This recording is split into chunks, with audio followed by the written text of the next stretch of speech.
Hi guys and welcome back to the channel Deepak Yadav Education.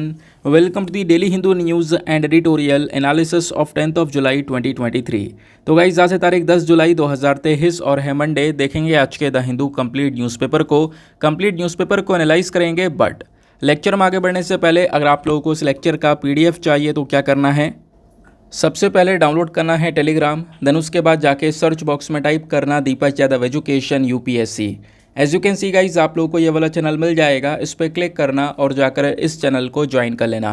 Join करने से फ़ायदा क्या होगा, यहाँ पर डेली बेसिस पर लेक्चर का PDF मिल जाता है, डेली करंट अफेयर के वीडियो का PDF मिल जाता है और डेली बेसिस पर बहुत सारे डिजिटल नोट्स मिल जाते हैं। नाउ बढ़ते हैं आगे बढ़ने से पहले हमेशा की तरह हम लोग अपने लेक्चर को एक मैप के क्वेश्चन के साथ स्टार्ट करेंगे। तो आज आप सभी लोगों को मैप में जाकर देखना है टाकेशिमा आइलैंड को कहाँ पर है ये एग्जैक्टली लोकेटेड, इसको अच्छे से मैप में देखना है। देन उसके बाद आकर नीचे कमेंट सेक्शन में टाइप करना, जिससे कि आप लोग इसको लंबे समय तक याद रख पाओगे। साथ ही साथ एक क्वेश्चन सॉल्व करेंगे जो कि UPSC प्रीवियस ईयर साल 2022 के प्रीलिम्स में पूछा गया था। डेली बेसिस पर हम लोग यहाँ पर एक प्रीवियस ईयर क्वेश्चन को भी सॉल्व करते हैं। क्वेश्चन बहुत ही सिंपल सा है। क्या बोलता है, in India which one of the following compiles information on industrial disputes, closures, retrenchments and layoffs in factories employing workers. यानी कि इस क्वेश्चन में जो आपको नीचे ऑप्शन दिए गए हैं, नीचे ऑप्शन में चारों अलग अलग बॉडीज़ के नाम हैं। इन चारों बॉडीज़ में से कौन सी एक ऐसी बॉडी है जिसका मेन काम है इंडस्ट्रियल डिस्प्यूट्स को लेकर या क्लोजर्स को लेकर, या फिर जैसे फैक्ट्री के अंदर जो वर्कर्स उनको निकाल दिया जाता है, ये सारी चीज़ों को लेकर जो इन्फॉर्मेशन है, जो भी सारी जानकारी है, उसको जुटाने का काम कौन सी बॉडी करती है, ये आपने बताना है। Option number A central statistics office, option number B department for promotion of industry and internal trade, option number C labour bureau, या फिर option number D national technical manpower information system. तो इसका सही answer सभी को नीचे comment section में देना है। एटलीस्ट सभी को इसमें पार्टिसिपेट करना है, जैसा मैं आप लोगों से डेली बेसिस पर बोलता हूं। बाय द वे इसका जो करेक्ट आंसर है वो मैंने आपको टेलीग्राम पर प्रोवाइड करवा दिया है, वहां से भी आप लोग इसको चेकआउट कर सकते हो। और अगर वहां पर आंसर नहीं मिलता है तो भी कोई परेशान होने की ज़रूरत नहीं है। वीडियो के लास्ट में इसके करेक्ट आंसर का डिस्कशन हम लोग करेंगे। तो चलो शुभारंभ करते हैं और चलते हैं सबसे पहले थंबनेल वाले इंपॉर्टेंट आर्टिकल की तरफ। तो दोस्तों एक डिस्प्यूट काफ़ी लंबे समय से चल रहा है अभी तक। 2019 में इस पूरे विवाद की शुरुआत हुई थी, PepsiCo company versus Indian farmers. तो ये पूरा का पूरा मामला क्या है, इसको लेकर एक नया अपडेट आ चुका है। दिल्ली हाई कोर्ट ने इसी लेज कंपनी को एक बड़ा झटका दिया है। वो झटका किस फॉर्म में दिया है वो भी हम लोग समझेंगे, और इसमें एक दो मोस्ट इंपॉर्टेंट चीज़ें जो कि डायरेक्टली आपसे एग्जामिनेशन में पूछी जा सकती हैं। जैसा आप देख सकते हो लगातार बहुत सारे जो आर्टिकल्स हैं वो पब्लिश हो रहे हैं। इवन हमारा द हिंदू न्यूज़पेपर ने पूरा का पूरा एक आर्टिकल जो है पब्लिश किया है रिगार्डिंग दिस पेप्सिको इशू। पहले तो मैं आपको थोड़ा सा बैकग्राउंड समझाऊंगा कि एग्जैक्टली पहले क्या हुआ था, उसके बाद जाकर आपको ये जो नया अपडेट है वो समझ में आएगा। देखो जो लेज पेप्सिको कंपनी है ना, ये पेप्सिको कंपनी अपने आप में बहुत बड़ी है। जो लेज वाला चिप्स है वो भी इसी पेप्सिको का प्रोडक्ट है। पेप्सिको अमेरिका की एक सबसे बड़ी फूड कंपनी की कैटेगरी में आती है। तो इस कंपनी को परसों दिल्ली हाईकोर्ट ने एक बड़ा झटका दिया है।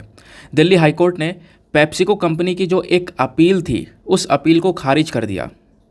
यानी इसी हाईकोर्ट के अंदर पेप्सिको कंपनी का अपील लेकर आया था, हाईकोर्ट ने यहाँ पर उसको स्ट्राइक डाउन कर दिया, ख़त्म कर दिया, खारिज कर दिया। अच्छा ये अपील किस चीज़ को लेकर थी, तो अब यहाँ पे आप इस मैटर को सुनना। देखो बात है साल 2019 की, ठीक है। होता क्या है कि जैसे लेज़ के चिप्स वगैरह हैं, ये लेज़ के चिप्स हमारी जो पेप्सिको कंपनी है वो बनाती है। पेप्सिको कंपनी ने एक बहुत बड़ा प्लांट इंडिया में बहुत लंबे समय पहले लगा लिया था। अब ये लोग करते क्या हैं, इन्होंने अपना एक बीज बना रखा है, ठीक है। ये जो आलू से लेज़ वाले चिप्स बनते हैं ये स्पेशल आलू हैं, और इस स्पेशल आलू का जो बीज है, इसका जो सीड है इस आलू को उगाने का, वो पेप्सिको कंपनी के पास में है। तो पेप्सिको कंपनी क्या करती है, इस वाले बीज को बेचती है ताकि जो फार्मर्स हैं वो फार्मर्स यहाँ पर इस बीज को खरीदें। खरीदने के बाद में यहाँ पर इसको उगाएं, और उगाने के बाद में जो आलू हैं वो जाकर पेप्सिको कंपनी को बेच दें। लेकिन ये एक कॉन्ट्रैक्ट बेसिस पर होता है। जो फार्मर्स हैं, पेप्सिको कंपनी है, इनके बीच में कॉन्ट्रैक्ट है। उसके बेसिस पर यहाँ पर ये जो स्पेशल आलू हैं वो उगाए जाते हैं। इन स्पेशल आलू का नाम क्या है, थोड़ी देर रुक जाओ अभी आपको पता चल जाएगा। वैसे यहाँ पर ऊपर आपको दिख भी रहा होगा FC5 पोटैटो। तो FC5 यहाँ पर इस वाले आलू का नाम है, ध्यान रखना। अब फार्मर्स के पास में बीज आया, उन्होंने आलू उगाया, आलू उगाकर सीधा पेप्सिको कंपनी को दे दिया, वो यहाँ पर इसका चिप्स बना लेते हैं। लेकिन 2019 में क्या हुआ, गुजरात के कुछ फार्मर्स के पास में ये बीज आया और उन फार्मर्स ने इस वाले आलू को उगा डाला। अब इस आलू का जैसे ही इन्होंने प्रोडक्शन किया पेप्सिको कंपनी ने इन सभी फार्मर्स के ऊपर जिन्होंने ये वाला स्पेशल आलू उगा दिया था, इनके ऊपर केस कर दिया। अब इन फार्मर्स के पास में जैसे तैसे वो सीड आ गया होगा, कहीं से मिल गया होगा, उनने यहाँ पर ये वाला आलू उगा दिया। अब आलू उगाने के बाद में ये जो कंपनी है इसने क्या किया, जो भी फार्मर्स उन सब के ऊपर 1-1 करोड़ रुपए का जो केस है वो कर दिया कि ये सारे फार्मर्स 1-1 करोड़ रुपया देंगे लेस कंपनी को।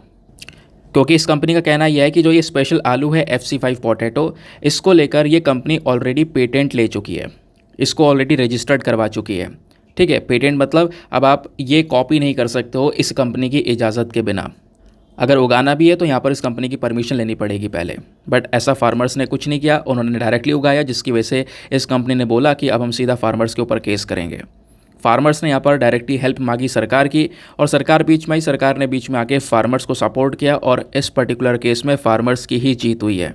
अब कैसी जीत हुई है, देखो मैं आपको बताता हूँ कि साल 2021 में, ठीक है, क्या होता है, नियम कानून का यूज़ करने के बाद में जो ये पेटेंट है इस पेप्सिको कंपनी के पास में, ये पेटेंट वाला सिस्टम ख़त्म कर दिया गया। ठीक है, जो पेटेंट है, पेमेंट कह रहा हूँ, इस कंपनी का पेटेंट उन्होंने ले रखा है कि ये आलू कोई और दूसरा नहीं उगा सकता, इस पेटेंट को खारिज कर दिया, ख़त्म कर दिया। अब क्या हुआ, ये कंपनी दिल्ली हाई कोर्ट में पहुँच गई थी इस अपील के खिलाफ में कि जो ये पेटेंट खारिज कर दिया है इसको वापस लिया जाए, हमें वापस से पेटेंट दिया जाए। तो दिल्ली हाई कोर्ट ने अब वापस से मना कर दिया है। दिल्ली हाई कोर्ट ने पेप्सिको कंपनी की जो ये अपील थी ना, इस पेटेंट को जो रद्द कर दिया था, इसको वापस से मांगने की जो अपील थी, इसको दोबारा से खारिज कर दिया दिल्ली हाई कोर्ट ने। इस वजह से यहाँ पर बोला जा रहा है पेप्सिको कंपनी को वापस से एक झटका लगा है।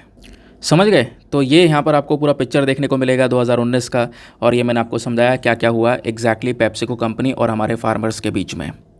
और ये बोल दिया गया था कि जो भारत के नियम बीज होंगे, इस बीज के किस्मों पर कोई पेटेंट की अनुमति नहीं देंगे इस पेप्सिको कंपनी को।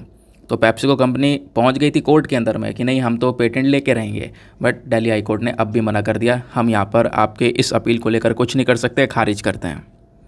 अब जो ये आलू है जिससे लेस चिप्स बनते हैं, ये थोड़े से अलग प्रकार के होते हैं, विशेष किस्म के आलू से बनते हैं ये चिप्स। कैसे? अगर आप घर में बनाकर देखते हो ऐसे चिप्स को, तो घर में बनाना ऐसा पॉसिबल नहीं है। ये आलू सिर्फ चिप्स बनाने के में ही काम में आता है, और इस आलू का नाम है FC5। जैसा मैंने आपको बताया, आपसे क्वेश्चन बन सकता है FC5 रिसेंटली न्यूज़ में था, ये क्या है? तो आइडिया नहीं लग सकता वैसे, जिन्होंने नहीं पढ़ा होगा, तो आपने पढ़ा है तो उसके बारे में आइडिया है डेफिनेटली कि यहाँ पर एक पोटैटो की वैरायटी है। ठीक है, तो इस आलू में कुछ खास बात वगैरह है क्या? देखो, इसकी खास बात यहाँ पर यह है कि इसमें ड्राइनेस है, यानी इसमें पानी की जो मात्रा है वो बहुत ही ज़्यादा कम होती है, जिससे कि यहाँ पर जो चिप्स हैं हमारे वो काफ़ी ज़्यादा क्रिस्पी बनते हैं, सूखे आपको देखने को मिलेंगे। ठीक है, पेप्सिको कंपनी कहता है कि पेप्सिको ने यहाँ पर इस प्रकार का जो आलू की वैरायटी है वो डेवलप की है। मैं आपको बता दूं, अमेरिका का जो ये पेप्सिको कंपनी है, इसने 1989 में भारत के अंदर अपना पहला आलू चिप्स का जो प्लांट है वो लगाया था।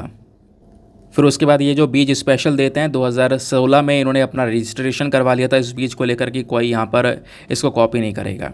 बट साल 2019 में एक मैटर हो गया, वो मैटर क्या था पूरा का पूरा मैंने आपको समझाया। खैर, ये मुकदमा, मतलब इस मुकदमे में हमारे फार्मर्स की जीत हुई थी। इसमें क्या हुआ, पेप्सिको कंपनी ने जब 1-1 करोड़ रुपए का फ़ाइन मार दिया सभी फार्मर्स के ऊपर कि जिन्होंने ये पोटैटो उगाया वो 1 करोड़ रुपए देंगे इस कंपनी को।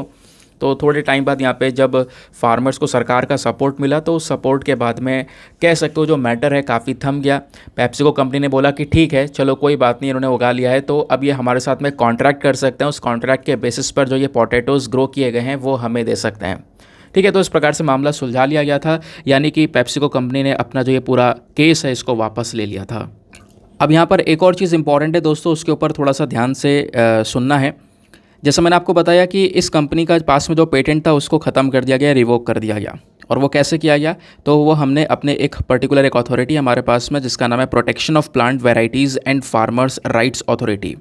ठीक है, इस पर्टिकुलर अथॉरिटी का मेन काम है इंडिया के अंदर में जो प्लांट की वैरायटीज़ हैं अलग अलग, उसकी सुरक्षा करना, प्लस जो हमारे किसान भाई हैं उनके जो हक हैं, उनके जो राइट्स हैं, उनकी सुरक्षा करना।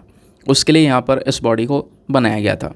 तो 2021 में इस बॉडी ने पेप्सिको कंपनी का जो ये पूरा राइट था, इस पूरा पेटेंट था, इस पेटेंट को ख़त्म कर दिया था। इन्होंने बोला था कि जो इंडिया के रूल्स हैं, उन इंडिया के नियम के हिसाब से ये जो पेटेंट है इस वाली पर्टिकुलर आलू की वैरायटी के ऊपर FC5 के ऊपर लागू नहीं होगा। बाकी आगे का इशू मैं आपको बता चुका हूँ, 2019 वाला जो मैटर है ये मैंने आपको बताया, 1 करोड़ वाला इशू, ये सब हम लोग अभी पढ़ चुके हैं, ठीक है। तो बस खाली जो ध्यान रखने वाली बात है वो FC5 के बारे में ध्यान रखना। वैसे PDF में मैं आपको ये सारा का सारा डेटा दे दूंगा, आप PDF में से भी पढ़ सकते हो उसको।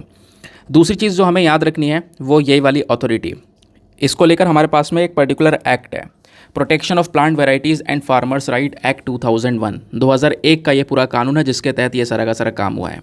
इस कानून का जो मेन मकसद है वो ये है कि एक अच्छा सा इफेक्टिव सिस्टम बनाना जो भारत में अलग अलग पौधों की वैरायटीज़ प्लस जो हमारे फार्मर्स के राइट्स हैं प्लस जो प्लांट ब्रीडर्स हैं, प्लांट ब्रीडर्स यानी जो कि कहीं ना कहीं एक सीड को, एक पौधे के बीज को बना रहे हैं, ठीक है, उन सब की सुरक्षा करना, हमारे यहाँ पे प्लांट्स की वैरायटीज़ के डेवलपमेंट के ऊपर फोकस करना, हर चीज़ के ऊपर फोकस किया जा रहा है इस पर्टिकुलर एक्ट के अंदर में। ये जो एक्ट है, इस एक्ट ने ये जो अथॉरिटी है वो बना दी, जिस अथॉरिटी के बारे में अभी हमने थोड़ी देर पहले डिस्कस किया था। ये अथॉरिटी हमारी ministry of agriculture and farmers welfare के अंडर में आती है। वेरी वेरी इंपॉर्टेंट, डायरेक्टली आपसे मंत्रालय पूछ लिया जाता है। तो ये जो अथॉरिटी बनाई गई है, protection of plant varieties and farmers right authority, इसका मेन फंक्शन क्या है मैं आपको बता चुका हूँ कि भाई कोई नई प्लांट की वैराइटीज़ आ रही हैं, है ना, तो उन नई प्लांट वैराइटीज़ को रजिस्ट्रेशन करना, प्लस यहाँ पे कुछ और नई वैराइटीज़ हैं उनका डॉक्यूमेंटेशन तैयार करना, प्लस नए नए प्लांट जेनेटिक रिसोर्सेज का प्रोटेक्शन करना, उसकी सुरक्षा करना, प्लस एक पूरा का पूरा डेटा मेंटेन करके चलना हमारे देश में अलग अलग प्लांट वैराइटीज़ के, है ना। तो ये सारे के सारे यहाँ पर काम इस अथॉरिटी का देखने को मिलता है। इस अथॉरिटी के अंडर में कई सारे हक काफ़ी सारे लोगों को दिए गए हैं, जैसे कि जो ब्रीडर्स होते हैं उनकी राइट भी हैं। ब्रीडर्स मतलब जो सीड प्रोड्यूसर्स हैं, जो कहीं ना कहीं पौधे के बीज का उत्पादन कर रहे हैं, उनके भी राइट्स काफ़ी हैं कि वो उस बीज को बेच सकें, मार्केट कर सकें, डिस्ट्रीब्यूट कर सकें, इंपोर्ट एक्सपोर्ट कर सकें, है ना, उनकी प्रोटेक्शन करना। प्लस यहाँ पर उनके राइट्स का कहीं पर हनन होता है तो उस पर्टिकुलर केस में आकर इस अथॉरिटी का काम है उनको प्रोटेक्शन प्रोवाइड करवाना। प्लस इसी अथॉरिटी के अंदर में रिसर्चर्स के कुछ भी राइट्स भी हैं, ठीक है, जो रिसर्चर्स हैं हमारे इस अलग अलग प्लांट वैराइटीज़ के, उनकी सुरक्षा करना, उनको यहाँ पर एक्सपेरिमेंट और रिसर्च के अंदर में और ज़्यादा इंकरेज करना ताकि वो और ज़्यादा बेहतर तरीके से हमारी प्लांट वैराइटीज़ को लेकर नई नई रिसर्चेस करके कुछ नई इन्फॉर्मेशन हमारे साथ में शेयर करें।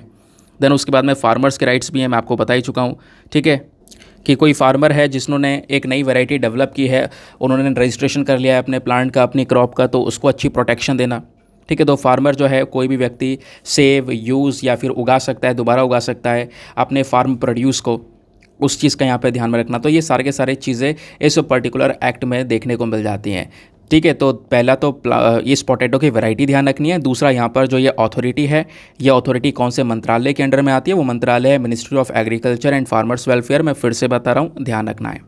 आगे आते हैं नेक्स्ट आर्टिकल पर। अगला आर्टिकल फ्रंट पेज पर ही आपको ये देखने को मिलेगा, इसको GS पेपर नंबर 3 एनवायरमेंट वाले सेक्शन के साथ में हम लिंक कर सकते हैं। क्या बात की जा रही है, तो फॉरेस्ट को लेकर एक बिल लेकर आने के बारे में चर्चा की जा रही है। देखो दोस्तों, जो हमारा पार्लियामेंट है, पार्लियामेंट में मॉनसून सेशन स्टार्ट होने वाला है। मॉनसून सेशन कब से स्टार्ट होगा, 20 जुलाई से। अब हो क्या रहा है कि 20 जुलाई से जब ये स्टार्ट होगा तो कई सारे बिल को रखा जाएगा। जैसे अभी कुछ दिन पहले मैंने आपको पढ़ाया था डेटा प्रोटेक्शन बिल, ठीक है, डेटा प्रोटेक्शन बिल के बाद में जो टेलीकम्युनिकेशन बिल है, ऐसे यहाँ पे forest conservation amendment bill 2023, 3 bill के बारे में तो हमें पता चल चुका है। ये बिल आपकी बार 20 जुलाई से जो मॉनसून सेशन स्टार्ट होगा पार्लियामेंट में, वहाँ पे प्रस्तुत किए जाएंगे, प्रेजेंट किए जाएंगे।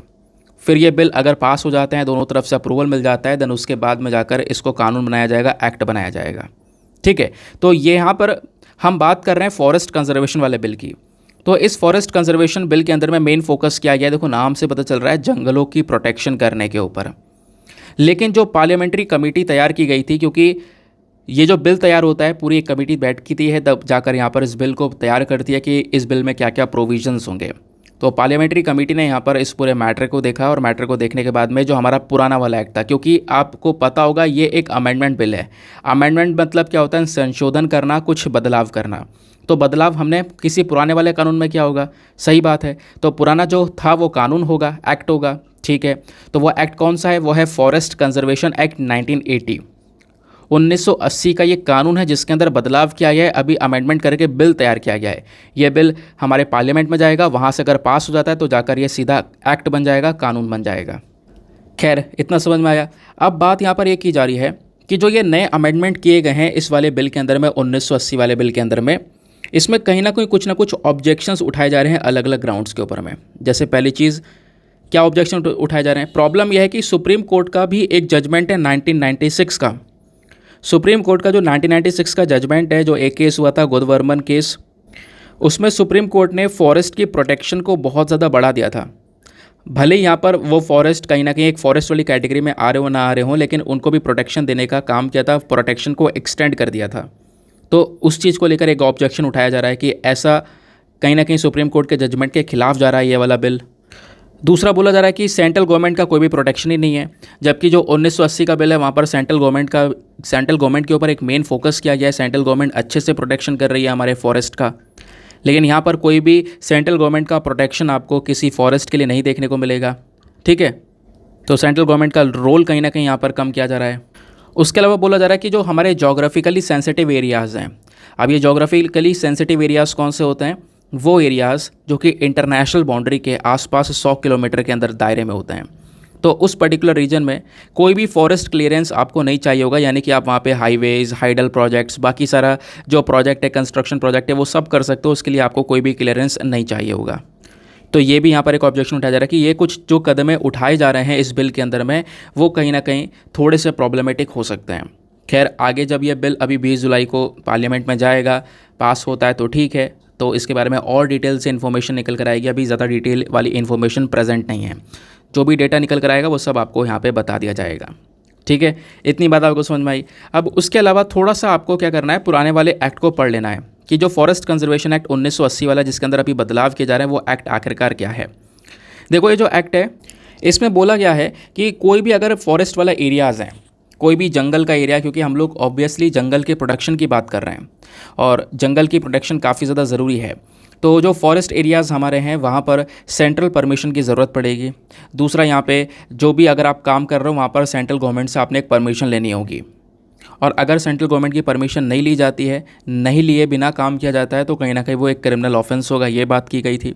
उसके अलावा ये जो 1980 का कानून है, इसका मेन टारगेट है कि डिफॉरेस्टेशन को कम से कम करना, यानी जो लगातार पेड़ों की कटाई हो रही है, जंगलों में पेड़ों की कटाई हो रही है, उसको यहाँ पे कंट्रोल करना, हमारी बायोडाइवर्सिटी को बचाना, अलग अलग प्लांट्स की स्पीशीज़, एनिमल की स्पीशीज़ जो पाई जा रही है उसकी प्रोटेक्शन करना। तो ये जो एक्ट है ये डायरेक्टली यहाँ पर हमारे जंगलों को अच्छे से सुरक्षित किया जा सकता है, इसकी एक आशा प्रोवाइड करवाने का काम करता है 1980 वाला। इसी में कुछ बदलाव करे गए, जिसमें कुछ छूट दी गई, कहीं पर ढील छोड़ी गई, जिसकी वजह से कहीं ना कहीं आप कह सकते हो इसके ऊपर क्वेश्चन उठ रहे हैं इस बिल के ऊपर में, कि इस बिल में कुछ ना कुछ जो बदलाव हैं वो गलत हैं। अब दोस्तों यहाँ पे 2 पॉइंट और हैं, उसको ध्यान रखना। अलग से मैं आपको डेटा प्रोवाइड करवा रहा हूँ। इंडिया में जंगलों को लेकर क्या कंडीशन है। देखो, हमारी एक रिपोर्ट है, India state of forest report 2021।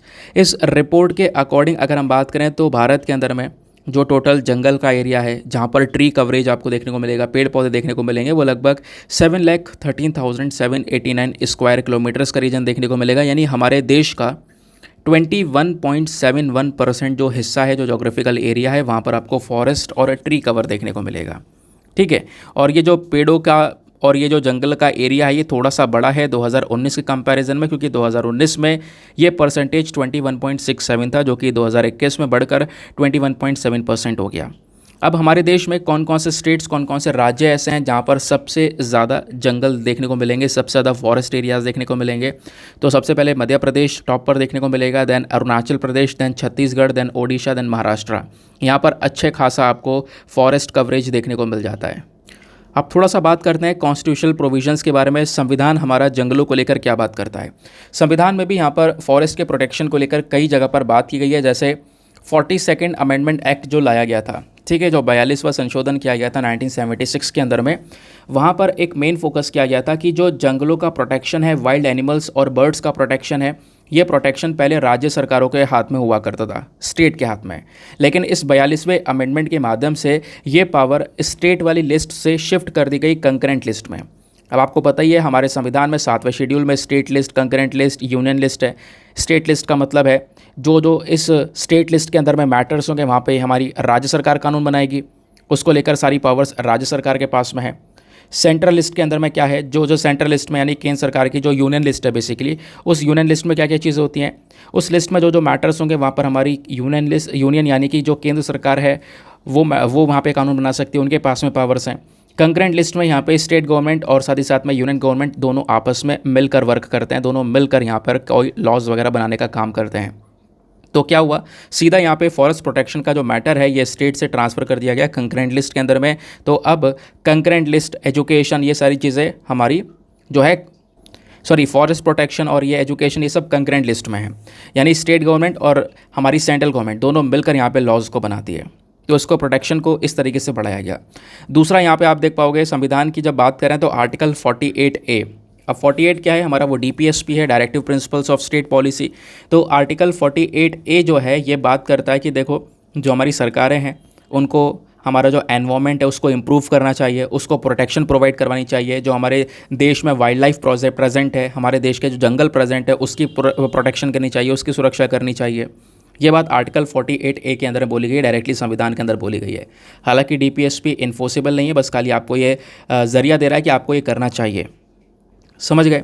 Then उसके बाद में आर्टिकल 51AG, आर्टिकल 51AG ये भी यहाँ पे हमारा एक फंडामेंटल ड्यूटी है ये बेसिकली, ठीक है। तो फंडामेंटल ड्यूटी यहाँ में क्या बताती है, तो ये फंडामेंटल ड्यूटी का कहना यह है कि हमारे देश के हर एक नागरिक का, every citizen, to protect and improve the natural environment including forest and wildlife. तो ये आपकी फंडामेंटल ड्यूटी है। संविधान डायरेक्टली आपसे बोल रहा है, आपका कर्तव्य क्या है कि भारत के हर एक नागरिक को अपना जो नेचुरल एनवायरनमेंट है, उस नेचुरल एनवायरनमेंट में जो जंगल हैं, फॉरेस्ट हैं, वाइल्ड लाइफ हैं, उनकी प्रोटेक्शन करनी है, प्लस यहाँ पर उसको इम्प्रूव करना है। समझ गए। तो ये कॉन्स्टिट्यूशनल प्रोविजंस की बात हो गई। तो आई होप आपको काफ़ी सारी चीज़ें यहाँ पे फॉरेस्ट को लेकर पता चल चुकी हैं। कोई भी क्वेश्चन आपका कॉन्स्टिट्यूशनल प्रोविजंस या फिर स्टेट लिस्ट, कंकरेंट लिस्ट या फिर आपका कहीं और से बनेगा तो आप सभी क्वेश्चंस को आराम से हैंडल कर पाओगे। बाकी ये जो बिल है अभी 20 जुलाई आने दो, जब ये पास होगा तो वापस से न्यूज़ में आएगा, डिटेल से डिस्कस करेंगे। ना दोस्तों आगे बढ़ने से पहले एक छोटी सी इन्फॉर्मेशन है, जो हमने पेड ग्रुप स्टार्ट किए थे, आप चाहो तो इस चैनल के जो पेड ग्रुप्स हैं उसको भी ज्वाइन कर सकते हो। उन पेड ग्रुप्स में आपको करंट नोट्स, PDFs, ये सारी चीज़ें प्रोवाइड करवाई जाती हैं। जैसे अभी आपने काफ़ी सारा डेटा देखा था, जो मैंने थंबनेल वाला आर्टिकल डिस्कस किया था पेप्सिको को लेकर, उसके नीचे के जो इंपॉर्टेंट नोट्स है, बैकग्राउंड इन्फॉर्मेशन थी। अभी जो हमने फॉरेस्ट वाला आर्टिकल डिस्कस किया, इसकी जो बैकग्राउंड इन्फॉर्मेशन थी, कहाँ कहाँ पर कवरेज कितना है, कौन सी रिपोर्ट है, वो सारा डेटा आपको यहाँ पर एक ग्रुप में प्रोवाइड करवाया जाता है। आप चाहो तो इस पेड ग्रुप को ज्वाइन कर सकते हो। पेड ग्रुप का जो अमाउंट है वो बहुत ही ज़्यादा मिनिमम है, 499 rupees for the lifetime access. आपने हमेशा के लिए यहाँ पर केवल एक ही बार इन्वेस्टमेंट करना है, कोई दोबारा सब्सक्रिप्शन लेने की आवश्यकता नहीं है। और अगर इस ग्रुप के और भी बेनिफिट्स को देखना है कि ये ग्रुप अंदर से दिखता कैसा है, क्या क्या चीज़ें मिलेंगी, कैसी PDFs हैं, कैसा कंटेंट है, कैसे मैं इसका यूज़ कर सकता हूँ, मुझे नोट्स बनाने की ज़रूरत पड़ेगी या नहीं पड़ेगी अगर मैं इस ग्रुप को ज्वाइन कर लूँगा, तो वो सारी चीज़ों की जो सोल्यूशन है, मतलब वो सारी चीज़ें अगर आपको देखनी है कि क्या होगा क्या नहीं होगा, तो उसको लेकर एक वीडियो यूट्यूब पर अपलोडेड है। उस वीडियो का लिंक आपको नीचे डिस्क्रिप्शन में बॉक्स में मिल जाएगा। नाम है paid group demo video link, ठीक है। तो इंपॉर्टेंट नोटिफिकेशन नाम से वो वीडियो होगा। वैसे जो लिंक का नाम दिया गया है वो है paid group demo video link. इसी डिस्क्रिप्शन बॉक्स को ओपन करो, लिंक मिलेगा, उसको अच्छे से देख लेना वीडियो को, उसके बाद जाकर अपना डिसीजन लेना। देन उसके बाद में आपको ज्वाइन करने के लिए करना क्या है, व्हाट्सएप पे जाना। व्हाट्सएप पे नंबर आपको दिखाई देगा 8534873368। इस नंबर पर आप मैसेज कर सकते हो कि हाँ मैं इंटरेस्टेड हूँ, मुझे ज्वाइन करना है। आपको वहाँ से मैसेज आएगा, आप उस मैसेज के थ्रू पेमेंट करने के बाद में ग्रुप को ज्वाइन कर पाओगे, ठीक है। बाकी दोस्तों अगर जैसे मैं आपको बोलता हूँ हमेशा, मेक श्योर करना वीडियो पे जो लाइक का बटन है उसको प्रेस कर देना। जो हमारा टारगेट है 5K प्लस लाइक्स का, उसको प्लीज़ अचीव करवा देना। और मेरे साथ में आप इंस्टाग्राम पे भी जुड़ सकते हो पर्सनली। तो इंस्टाग्राम पे जब जाओगे दीपा यादव एजुकेशन लिखोगे, ये प्रोफाइल मिलेगा, यहाँ पर आप मेरे साथ में पर्सनली जुड़ पाओगे। 13,000 से ज़्यादा लोग अभी जुड़ चुके हैं। नाउ नेक्स्ट आर्टिकल पर आते हैं। यहाँ पर इस आर्टिकल को GS paper number 3 again environment वाले सेक्शन के साथ में आप लिंक कर सकते हो, plus GS paper number 1 geography के पॉइंट ऑफ व्यू से भी इसको लिंक किया जाएगा। तो वाराणसी के अंदर में जो टर्टल्स हमारे होते हैं, ठीक है, इन टर्टल्स ने कहीं ना कहीं गंगा को साफ़ करने में मदद की है, ऐसा बताया जा रहा है। आपको पता होगा गंगा नदी को साफ़ करने के लिए हमने एक पूरा प्रोग्राम स्टार्ट किया है, नमामि गंगे प्रोग्राम। इसकी शुरुआत 2014 में की गई थी। तब से अभी तक काफ़ी बड़े एरिया, या फिर कह सकते हो गंगा नेटवर्क का काफ़ी बड़े एरिया को साफ़ किया जा चुका है। और इस पूरे सफाई में जो टर्टल्स हैं, जो कछुए हैं, इन्होंने काफ़ी ज़्यादा मदद की है और एक महत्वपूर्ण रोल निभाया है। साल 2014 की बात है। साल 2014 में जो WII है, wild life institute of India, और साथ ही साथ में हमारा मिनिस्ट्री ऑफ फॉरेस्ट, इन दोनों ने साथ में मिलकर ये जो मिशन है फॉर क्लीन गंगा, इसको स्टार्ट किया। क्या स्टार्ट किया? National mission for clean Ganga. Ganga को साफ़ सुथरा बनाने के लिए यहाँ पर पूरा मिशन की शुरुआत की गई। फिर उसके बाद में एक एजेंसी आती है। ये वही एजेंसी है जिसका मेन काम है, मतलब national mission for clean Ganga, जिसका मेन काम है गंगा को स्वच्छ करना। फिर साल 2017 से अभी तक आप देख पाओगे जो टर्टल्स हैं उन टर्टल्स ने काफ़ी बड़ा रोल निभाया है। जैसा यहाँ पे बोला जा रहा है 29 अलग अलग टर्टल की स्पीशी हैं भारत के अंदर में, हर्बीवोरस कार्निवोरस दोनों प्रकार की, जिन्होंने इस नदी के अंदर में खासकर अगर हम बात करोगे जैसे हाफ बर्ड ह्यूमन बॉडीज़ हैं, है ना, जो जैसे कि यहाँ पे आधी जली हुई ह्यूमन बॉडीज़ जो भी यहाँ पर नदी के अंदर थी, प्रेजेंट थी।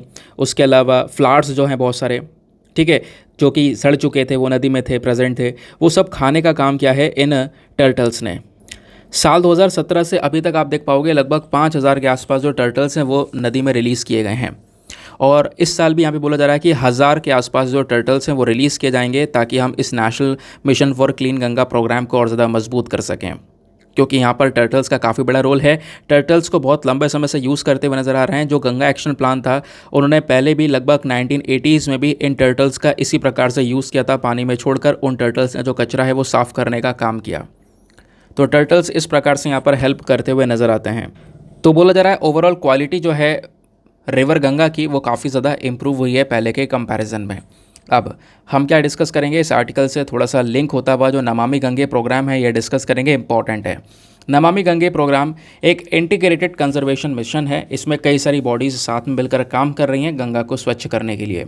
इसकी शुरुआत सरकार ने 2014 में की थी और कहीं ना कहीं यहाँ पर पोल्यूशन और बाकी सारा जो यहाँ पर कचरा वगैरह इसको साफ़ करने का टारगेट बनाया और पूरी गंगा को वापस से नया करने का, रेजुविनेट करने का जो टारगेट है वो यहाँ पर तैयार किया गया।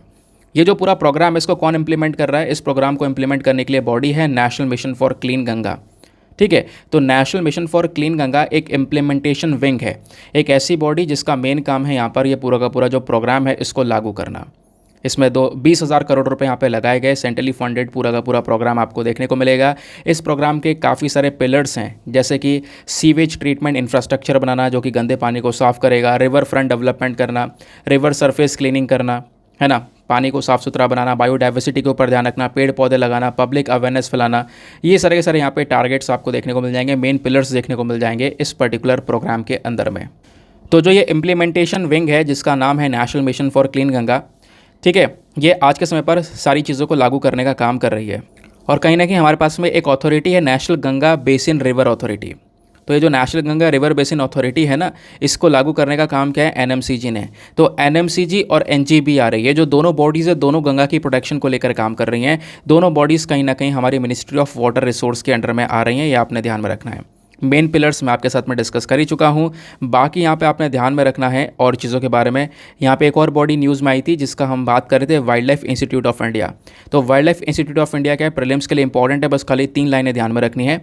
ये जो बॉडी है एक ऑटोनॉमस इंस्टीट्यूशन है, एक ऐसा इंस्टीट्यूशन, एक ऐसी संस्थान जिसके पास में कई सारी पावर्स है खुद से डिसीजन लेने के लिए, लेकिन ये body ministry of forest environment and climate change के अंदर में आती है, sorry ministry of environment forest and climate change के अंडर में आती है। ध्यान रखना, मंत्रालय इंपॉर्टेंट है, डायरेक्टली पूछ लिए जाते हैं मिनिस्ट्रीज़। उसके अलावा जो ये wild life institute of India है, इस बॉडी को एस्टेब्लिश किया गया था 1982 में। इसका हेडक्वार्टर आपको देहरादून के अंदर में देखने को मिलेगा, स्पेशली उत्तराखंड के अंदर में। बाकी अब लास्ट जो पॉइंट बचा है वो है गंगा रिवर सिस्टम। तो क्या है गंगा रिवर सिस्टम, थोड़ा सा हम इसको भी डिस्कस कर लेते हैं। कहाँ से बहती है गंगा, देवप्रयाग क्या है, ये थोड़े इंपॉर्टेंट पॉइंट्स हैं। इस वाले पिक्चर को अगर आप देखोगे तो आपको सारी चीज़ें अच्छे से क्लियर हो जाएंगी। ये आपको 4 धाम नज़र आएंगे, छोटा 4 धाम। अब छोटा 4 धाम क्या है, यमुनोत्री, गंगोत्री, केदारनाथ, बद्रीनाथ, ये हमारा छोटा 4 धाम कहलाता है। अब चारों ही जगह से कुछ ना कुछ, या फिर कह सकते हो कोई ना कोई सी जो नदी है वो निकलती हुई नज़र आ रही है, ठीक है। अब यहाँ पे 2 नदियों के ऊपर ध्यान रखना, स्पेशली जब हम लोग गंगा की बात कर रहे होते हैं, क्योंकि अभी हम गंगा की बात कर रहे हैं। तो अलकनंदा नदी, अलकनंदा नदी कहाँ से निकल रही है, बद्रीनाथ से। बद्रीनाथ से ये अलकनंदा निकल कर आ रही है, ठीक है। उसके अलावा जो दूसरी नदी आपको यहाँ पर दिख रही होगी वो है भागीरथी। भागीरथी कहाँ से निकल कर आ रही है, गंगोत्री से। तो गंगोत्री से निकल कर आई भागीरथी और अलकनंदा निकल कर आई बद्रीनाथ से, और दोनों नदी एक पॉइंट पर आकर मिल जाती हैं। जैसा आप देख पा रहे हो, ये यहाँ से ये इधर आई और इधर से ये आई, ये दोनों आपस में मिल गई।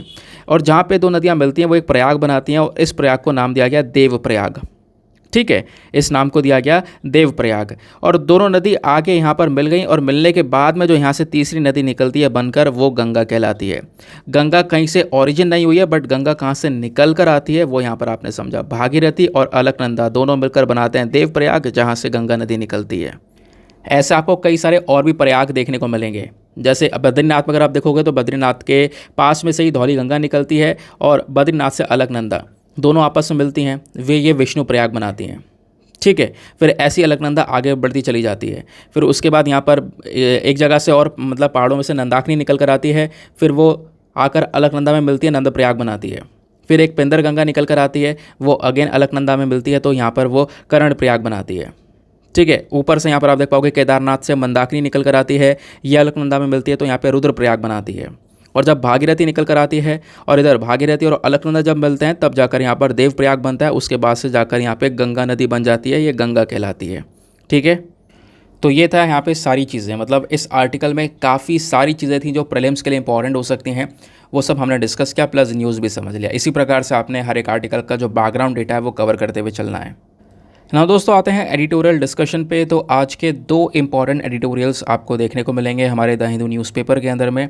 उसमें भी हमने एक तो द हिंदू न्यूज़पेपर का लिया एडिटोरियल, दूसरा लिया है लाइव मिनट का, और इम्पॉर्टेंट आर्टिकल है।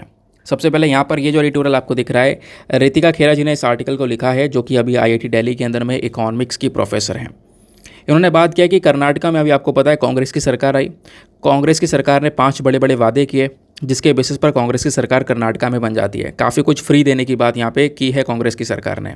और इसी में यहाँ पर एक नया स्कीम है अन्न भाग्य स्कीम। तो अन्न भाग्य स्कीम है जो, इसको लेकर जो जो प्रॉब्लम्स हैं वो अभी कर्नाटका की सरकार काफ़ी ज़्यादा फेस कर रही है। तो यहाँ पे जो राइटर हैं ये बताती हैं कि कैसे जो अन्न भाग्य स्कीम से कांग्रेस प्रॉब्लम को फेस कर रही है, उस प्रॉब्लम से कैसे निपटा जाया जा सकता है। ठीक है, कैसे उससे निपट सकते हैं, क्योंकि अन्न भाग्य स्कीम के अंदर में कांग्रेस ने बोला है कि 5-5 किलोग्राम जो चावल है वो फ्री में दिए जाएंगे लोगों को। लेकिन राइटर में कहना यह है, राइटर ने काफ़ी सारी अच्छी बातें बताई हैं इसके अंदर में, कि जब लोगों को पहले से ही फ्री दे रही है केंद्र सरकार, तो उन लोगों को क्यों टारगेट बनाना, जिनको नहीं मिल पा रहा है उनको टारगेट बनाकर अगर आप देते तो काफ़ी अच्छा होता। तो इस स्कीम में क्या कमियां हैं, कैसे सुधारा जा सकता है, काफ़ी कुछ पॉइंट्स हैं डिस्कस करने के लिए। और जो अगला एडिटोरियल है हमारा, वो लाइव मिनट का आर्टिकल आपको देखने को मिलेगा। ये इंडियन एडटेक इंडस्ट्री के बारे में बात करता है। पता है आज हमारे द हिंदू न्यूज़पेपर में एक और आर्टिकल है, एक इंडेक्स भी आया है, परफॉर्मेंस ग्रेडिंग इंडेक्स करके। उस इंडेक्स ने ये बताया कि कोरोना के समय पर, कोविड के समय पर जो हमारे स्कूल्स की परफॉर्मेंस है वो काफ़ी ज़्यादा बेकार हो गई है। और ऐसा हुआ भी है क्योंकि एजुकेशन जो है काफ़ी ज़्यादा डाउन हो गया था कोविड के समय पर। अगर हम बात करें ऑफलाइन सेंटर्स खासकर, तो केवल ऑनलाइन सिस्टम थोड़ा बहुत ग्रो किया। तो बात यहाँ पर की जा रही है जो इंडिया के एडटेक इंडस्ट्रीज़ हैं। अब ये एडटेक क्या है, यानी कि एजुकेशन प्लस टेक्नोलॉजी की बात की जा रही है। तो ये एडटेक इंडस्ट्री काफ़ी तेज़ी से बढ़ रही है, और इसमें हम क्या क्या कर सकते हैं जिससे हम इसको एक अल्टीमेट लेवल पर लेकर जा सकते हैं, कितने फ़ायदे यहाँ पर इससे मिल रहे हैं, वो सारी चीज़ें राइटर ने समझाई है। एक बहुत ही बेहतरीन आर्टिकल है, डायरेक्टली आपसे कहीं पर भी क्वेश्चन बन सकता है, क्योंकि कोविड अभी निकला है, उसके बाद यहाँ पे काफ़ी ज़्यादा टेक्नोलॉजी की लगातार बात हो ही रही है। तो आपसे एडटेक के बारे में पूछा जा सकता है, एजुकेशन प्लस टेक्नोलॉजी, कि एजुकेशन सेक्टर में टेक्नोलॉजी का किस प्रकार से रोल हमने पिछले कुछ सालों में देखा है। ठीक है, चलो यहीं से शुरुआत करते हैं, पहले इस आर्टिकल को डिस्कस करते हैं। करना क्या है, स्क्रीन पर बस खाली नीचे देखते हुए चलना। सारी इन्फॉर्मेशन जो भी राइटर ने बताई है वो मैंने यहाँ पर शेयर कर दी है आपके साथ में। तो बोला जा रहा है पिछले कुछ सालों के अंदर में जो edtech education plus technology industry India में वो बहुत तेज़ी से ग्रो कर रही है। स्पेशली कोविड-19 के समय पर ये इंडस्ट्री काफ़ी तेज़ी से ग्रो किया है, ये आपको भी पता है। अब बोला यहाँ पर ये जा रहा है कि ये जो एडटेक इंडस्ट्री है, इस एडटेक इंडस्ट्री के अंदर में कुछ अच्छाई बात भी है और कुछ यहाँ पर बुराइयाँ भी हैं, प्रॉब्लम्स भी हैं, लेकिन यहाँ पे कुछ अच्छी चीज़ें भी हैं। और यहाँ पे जो लर्निंग है लोगों की, बच्चों की, वो लर्निंग काफ़ी ज़्यादा इंटरैक्टिव बन जाती है, काफ़ी बेहतरीन बन जाती है, काफ़ी सारे आपको फैसिलिटीज़ यहाँ पे मिल जाती हैं। लेकिन इंडिया में क्या सभी लोग, सभी बच्चे डिजिटल लर्निंग का एक्सेस कर पा रहे हैं, ले पा रहे हैं? ऐसा नहीं है। बोला जा रहा है हर 4 में से केवल एक ही बच्चा ये डिजिटल लर्निंग कर पा रहा है। उसके बाद बहुत सारे ऐसे लोग हैं, बहुत सारे ऐसे परिवार हैं जो कि काफ़ी गरीबी से गुजर रहे हैं, उनके पास में ऐसी कोई फैसिलिटीज़ आपको नहीं देखने को मिलेंगी, जबकि वो भी यहाँ पर इसका फ़ायदा उठा सकते हैं बढ़िया तरीके से। ठीक है, तो इसके बेसिस पर राइटर पहले बोलते हैं कि जो ये एडटेक इंडस्ट्री है, इसका इंपॉर्टेंस क्या है, इसका महत्व इंडिया के लिए क्या है। नंबर 1 पॉइंट, पहला महत्व क्या है, इंटरैक्टिव एंड इनोवेटिव लर्निंग। इस इंडस्ट्री के माध्यम से जो लर्निंग है ऑनलाइन वे में वो काफ़ी इंटरेस्टिंग हो चुकी है। काफ़ी पिक्चर्स का, ग्राफिक्स का, वीडियोज़ का, GIF का और भी कई सारे एनिमेशंस का यूज़ किया जा रहा है आज के समय पर लर्निंग को और बेहतर बनाने के लिए। आपको अच्छे से कॉन्सेप्ट्स को विजुअलाइज करवाया जाता है हर एक चीज़ में। तो ऑनलाइन लेक्चर्स इनोवेटिव हैं, नए नए आविष्कार लगातार हो रहे हैं और बहुत ज़्यादा इंटरैक्टिव आपको देखने को मिलेंगे। Second point, need of on demand learning. जो स्टूडेंट्स हैं ना, वो पुराने ज़माने के स्कूल सिस्टम के साथ में इतने ज़्यादा कंपैटिबल आज के समय पर नहीं हो पा रहे हैं। अब उन्हें जो है अपने घर पर एजुकेशन चाहिए, तो वो क्वालिटी एजुकेशन उनको घर पर मिल रहा है। अब सपोज़ यहाँ पर कोई व्यक्ति है जो कि कहीं पर काम कर रहा है, जॉब कर रहा है, उसको किसी कंपटीशन एग्ज़ाम की तैयारी करनी है, तो उस कॉम्पिटिटिव एग्ज़ाम की तैयारी क्या वो किसी ऑनलाइन कोचिंग में कर सकता है? बिल्कुल कर सकता है। ऑनलाइन कोचिंग में वो एक सब्सक्रिप्शन लेकर घर पर बैठा बैठा तैयारी कर सकता है।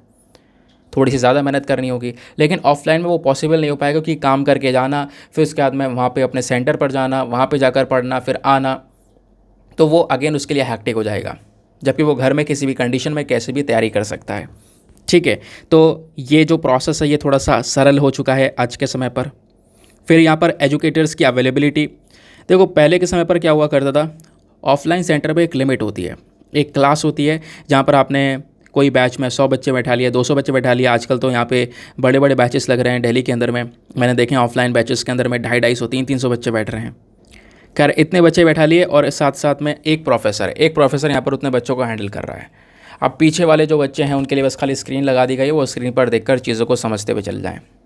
ठीक है, तो कहीं ना कहीं यहाँ पर जो एजुकेटर की अवेलेबिलिटी है वो काफ़ी ज़्यादा, मतलब ऑफलाइन सेंटर में उसकी स्थिति ज़्यादा अच्छी नहीं है, लेकिन ऑनलाइन में एजुकेटर की अवेलेबिलिटी आपको बहुत ज़्यादा देखने को मिलेगी, क्योंकि आपको एक पर्सनली एक वीडियो मिल चुका है। अब हर एक व्यक्ति के पास में अच्छे से वो सारे कॉन्सेप्ट्स को क्लियर कर सकता है, चीज़ों को समझ सकता है, घर में बैठकर पढ़ सकता है। ठीक है, तो यहाँ पर ये बात भी यहाँ पर मेंशन की गई है। तो ये जो ज़रूरत है एक फ़िज़िकल स्पेस की, कि भाई एक फ़िज़िकल स्पेस चाहिए, जगह चाहिए जहाँ पर बैठकर पढ़ना है, कोचिंग जाना है, वो वाला सिस्टम कहीं ना कहीं इस एडटेक इंडस्ट्री ने ख़त्म करता हुआ दिखा है। खैर ये पूरा नहीं ख़त्म हो सकता, वापस से शुरू हो गया। कोविड-19 में तो खैर ये पूरी तरह से ख़त्म ही हो चुका था। फिर उसके बाद में बात आती है पर्सनलाइज इवोल्यूशन की, यानी कि जो ये स्टूडेंट्स हैं, है ना, इनको यहाँ पे मतलब उन्होंने ऑनलाइन कोई लेक्चर लिया, पढ़ा, फिर उसके बाद में ऑनलाइन बेसिस पर हर एक व्यक्ति को एनालाइज़ किया जा सकता है, क्या क्या उसको सपोर्ट की ज़रूरत है, एक्स्ट्रा सपोर्ट की ज़रूरत है, वो सारे सपोर्ट्स यहाँ पर दिए जा सकते हैं, है ना। ऑनलाइन में हर एक बच्चे के ऊपर एक मेन फोकस किया जा सकता है, अलग से सेशंस रखे जा सकते हैं, है ना। एक एक करके यहाँ पर चीज़ों को पूछा जा सकता है। वो बच्चा भी अपने घर पर है, यहाँ पर भी अपने घर पर है, वो एजुकेटर भी वो आराम से यहाँ पर चीज़ों को पढ़ा रहा है, घर पे या स्टूडियो में है। उसके अलावा यहाँ पर एक और जो इम्पॉर्टेंस है वो है एज बैरियर। एज का कोई इशू नहीं है। अब देखो ऑनलाइन प्रोग्राम्स जो कोर्सेज हैं, यहाँ पर आप किसी भी उम्र के व्यक्ति हो, आप अलाउ हो, आपको केवल यहाँ पर एक्सेस लेना है। लेकिन यहाँ पर जब आप देखोगे ऑफलाइन इंस्टीट्यूशंस के अंदर में, तो कहीं ना कहीं जो प्रॉब्लम्स है वो ज़रूर से देखने को मिल जाती हैं। एज की वजह से कुछ लोग होते हैं जिनका मानना होता है कि मेरी एज बहुत ज़्यादा है, मैं यहाँ पर छोटे बच्चों के साथ में बैठूंगा, मैं इस चक्कर में नहीं जा रहा, तो उनके लिए भी यहाँ पर बेनिफिशियल है, क्योंकि ऑनलाइन वे में कोई ऐसा यहाँ पर एज ग्रुप आपको देखने को मिलेगा नहीं, कोई भी एज का लिमिट नहीं है। तो आप यहाँ पर बिना किसी कॉम्प्रोमाइज़ के, बिना किसी चीज़ के आप आराम से अपने घर पर बैठे हो, आप यहाँ पर स्टडी कर सकते हो। फिर उसके बाद में एक और इम्पॉर्टेंस है वो है इक्विटेबल चांस एंड रिड्यूस पे वॉल। इंडिया की जो एडटेक इंडस्ट्री है, इन्होंने तेज़ी से यहाँ पर जो एजुकेशन की क्वालिटी का गैप है उसको यहाँ पर भर दिया है। अभी यहाँ पर क्या हो रहा है कि आप देखोगे कई सारे कोर्सेज आ रहे हैं, कंपटीशन इतना ज़्यादा हो चुका है आज के समय पर कि काफ़ी सारी जगह पर आपको अच्छी क्वालिटी भी मिल जाती है और सस्ते दाम में भी मिल जाता है। अब ऐसा हर जगह नहीं है, हर जगह आपको ऐसा होता है कि ज़्यादा पैसा देना पड़ेगा तभी क्वालिटी मिलेगी, लेकिन कुछ जगह ऐसा है कि आपको बहुत कम अमाउंट देकर भी यहाँ पर एक अच्छी क्वालिटी मिल जाती है। ठीक है, प्लस यहाँ पे जो अमीर और गरीब का यहाँ पर एक गैप था, क्योंकि आज आप देखोगे कि जो कोचिंग सेंटर्स हैं, अगर कोचिंग सेंटर में आपने पढ़ने जाना है, दिल्ली जाना है, यूपीएससी की प्रिपरेशन करनी है, तो वहाँ पर कम से कम मान के चलो 1 लाख रुपया आपका कोचिंग सेंटर लेगा। ठीक है, बाकी ऑप्शनल वगैरह का या फिर कोई और दूसरा कोचिंग लगाते हो तो उसका अलग जाएगा। ठीक है, उसके अलावा आपका रहने का खर्चा, रेंट का खर्चा, बाकी सारा खर्चा, खाने पीने का खर्चा, वो सब कुछ भी आपको मैनेज करना पड़ेगा। बट ऐसा यहाँ पर ऑनलाइन में नहीं है। ऑनलाइन ने कहीं ना कहीं इस प्रकार के गैप को पूरा तरह से भर दिया है। कोई व्यक्ति है जो इन चीज़ों को अफोर्ड नहीं कर पा रहा है, जो अफोर्ड कर पा रहा है तो उसको जाना चाहिए, बिल्कुल एक बार नज़ारा लेना चाहिए। लेकिन जो अफोर्ड नहीं कर पा रहा है वो यहाँ पर उनके लिए एक अच्छा ऑप्शन है ये ऑनलाइन वे। ऑनलाइन वे में आपके जो कोर्स हैं आजकल काफ़ी ज़्यादा मिनिमम अमाउंट के भी आ रहे हैं, आप उनको परचेज़ करके घर में बिल्कुल मेहनत से पढ़ाई कर सकते हो। तो ये इसके इंपॉर्टेंस हुए। अब बात आती है चैलेंजेस की, क्या क्या चुनौतियां आपको इन एडटेक इंडस्ट्री में देखने को मिलती है। Number 1 challenge, limited practical attachment to learning. अब आप भले ही लर्निंग इंटरैक्टिव हो, इनोवेटिव हो, आप अच्छे से चीज़ों को समझ रहे हो, लेकिन कहीं पर अगर कोई प्रैक्टिकल बात होगी तो जैसे यहाँ पर साइंस में कोई चीज़ होती है जिसके लिए आपको लेबोरेटरी चाहिए होती है, लैब में आपने समझाना होता है, वैसे यहाँ पर कोई चीज़ अगर ऐसी है तो उन चीज़ों को मैनेज करना थोड़ा सा मुश्किल हो जाता है। प्रैक्टिकली कनेक्ट कर पाना थोड़ा सा मुश्किल हो जाता है, वो यहाँ पे हमारे ऑफलाइन सेंटर्स में ही हो पाएगा, जहाँ पे आप थोड़ा एक्शन करके दिखा सकते हो चीज़ों को और बेहतर तरीके से एक्शन के थ्रू समझा सकते हो। देन उसके बाद में आप देखोगे ऑनलाइन एजुकेशन में एक प्रॉब्लम और है, जो जेंडर इनइक्वालिटी है वो भी काफ़ी ज़्यादा बढ़ती हुई नज़र आई है। ऑनलाइन एजुकेशन से जेंडर इक्वालिटी बढ़ती है, ऐसा कैसे बोल रहे हो? तो रिसेंटली एक सर्वे हुआ है, उस सर्वे में लगभग 33 स्टूडेंट्स का सर्वे किया गया। उस सर्वे के अंदर पता ये चला वो बच्चे सब सरकारी स्कूल्स में बिहार में पढ़ रहे थे, तो उनमें से 28% जो लड़कियां हैं, केवल 28% लड़कियां, उनके पास स्मार्टफोन था, जबकि 36% लड़के थे जिनके पास में स्मार्टफोन था। यानी अभी भी काफ़ी सारी लड़कियां ऐसी हैं जिनके पास में स्मार्टफोन्स नहीं है, ठीक है, लेकिन लड़कों के पास में ज़्यादा है। ऐसे ही संख्या लड़कों की ज़्यादा जिनके पास में स्मार्टफोन्स आपको देखने को मिलेंगे। तो जो गर्ल्स हैं उनका ज़्यादातर टाइम घर के कामों में, घर का जो भी यहाँ पर जो काम है उसमें ही निकल जाता है। तो कहीं ना कहीं यहाँ पर ये जो चीज़ें हैं ये थोड़ा सा और ज़्यादा गैप को बढ़ा सकती हैं, क्योंकि जब ऑनलाइन सिस्टम है तो यहाँ पे गर्ल को प्रॉपर एक्सेस नहीं मिल पाएगा, जबकि बॉय को एक्सेस मिल सकता है इस चीज़ का। दूसरा जो यहाँ पर एक चैलेंज है वो है लैक ऑफ डिजिटल इंफ्रास्ट्रक्चर। देखो इंडिया भले ही यहाँ पर एक बहुत बड़ा कंट्री है, हमारी जोग्राफी काफ़ी बड़ी है, डाइवर्सिटी बहुत ज़्यादा आपको देखने को मिलेगी, लेकिन कहीं ना कहीं सोशो इकोनॉमिक डिवाइड काफ़ी ज़्यादा है। मतलब हमारे पास में प्रॉपर डिजिटल इंफ्रास्ट्रक्चर की कमी है। इंडिया में प्रॉपर इंटरनेट कनेक्टिविटी अभी भी सभी जगह पर नहीं है, ठीक है। तो काफ़ी जगह पे इंटरनेट कनेक्टिविटी आपको नहीं देखने को मिलेगी। अगर हर जगह पर इंटरनेट कनेक्टिविटी आ जाए, रिमोट एरियाज़ में इसका एक्सेस मिल जाए तो बात ही अलग है। लेकिन ऑब्वियस सी बात है, ऑनलाइन एजुकेशन की जब अपन बात कर रहे हैं तो यहाँ पर इंटरनेट का एक बहुत बड़ा रोल है, उसके बिना कोई काम नहीं चलने वाला, उसी के थ्रू यहाँ पे आप अपने वीडियोस को एक्सेस कर पाओगे। उसके अलावा एक और यहाँ पर चैलेंज बताया जा रहा है, वो चुनौती है लिमिटेड सोशल स्किल एनहांसमेंट। जो एजुकेशन है, अगर आप ऑफलाइन लोगे तो ऑब्वियस सी बात है आपका कम्युनिकेशन और बाकी सारी चीज़ें भी डेवलप होती हुई नजर आएंगी, जबकि यहाँ पे आप ऑनलाइन घर में बैठ कर लोगे तो उससे इतना ज़्यादा डेवलपमेंट आपकी पर्सनल लाइफ के अंदर में नहीं देखने को मिलेगा। ऐसा भी यहाँ पर बोला जा रहा है, आपका हॉलिस्टिक डेवलपमेंट नहीं हो पाएगा घर में बैठ कर पढ़ाई करके। अब उसके अलावा यहाँ पर एक और चैलेंज है, वो है बिजनेस माल प्रैक्टिसेस। देखो हर चीज़ के अच्छाई बुराई दोनों होती हैं, लेकिन यहाँ पर अच्छाई ज़्यादा है, बुराई कम है, तो आपके लिए अच्छा ऑप्शन है वो। अब यहाँ पर आप देखोगे बिजनेस माल प्रैक्टिस ऑनलाइन एजुकेशन में यह है कि जैसे जैसे डिजिटल एजुकेशन मार्केट ग्रो किया है, क्योंकि एक ज़माना था 2016-17 बड़ी बड़ी कंपनीज़ आई थी, बड़ी बड़ी कंपनीज़ मार्केट में उतरी थी 2016-17 के अंदर में, ठीक है। उसी समय पर जब वो कंपनीज़ आई थी तो मैंने पढ़ना स्टार्ट किया था, 1 महीने के अंदर अंदर 2 महीने के अंदर अंदर वहाँ पे सिलेक्शन हो गया था उन कंपनीज़ के अंदर में। तो थोड़ा इंटरव्यू वगैरह स्टार्टिंग वो लोग लेते थे, तो वहाँ पे पढ़ना स्टार्ट किया था स्टार्टिंग में, ठीक है। और तब मैं देख रहा हूँ और आज देख रहा हूँ, आज बहुत साल हो चुके हैं, लेकिन समय के साथ में चीज़ें काफ़ी ज़्यादा बदल चुकी हैं। जो डिजिटल एजुकेशन का मार्केट जैसे जैसे यहाँ पर ग्रो किया, जो एडटेक कंपनीज़ हैं उन्होंने अलग अलग तरीके अपनाने स्टार्ट कर दिए हैं अपने पूरी तरह से इस एजुकेशन को बिजनेस बनाने का, कंज्यूमर्स को लगातार अट्रैक्ट करने का। आप देखोगे हाल ही में क्या होता है कि बहुत सारे जो एडवर्टीजमेंट्स हैं, ऐसे एडवर्टीजमेंट जो कि मिसलीडिंग एडवर्टीजमेंट हैं, वो यहाँ पर किए जा रहे हैं।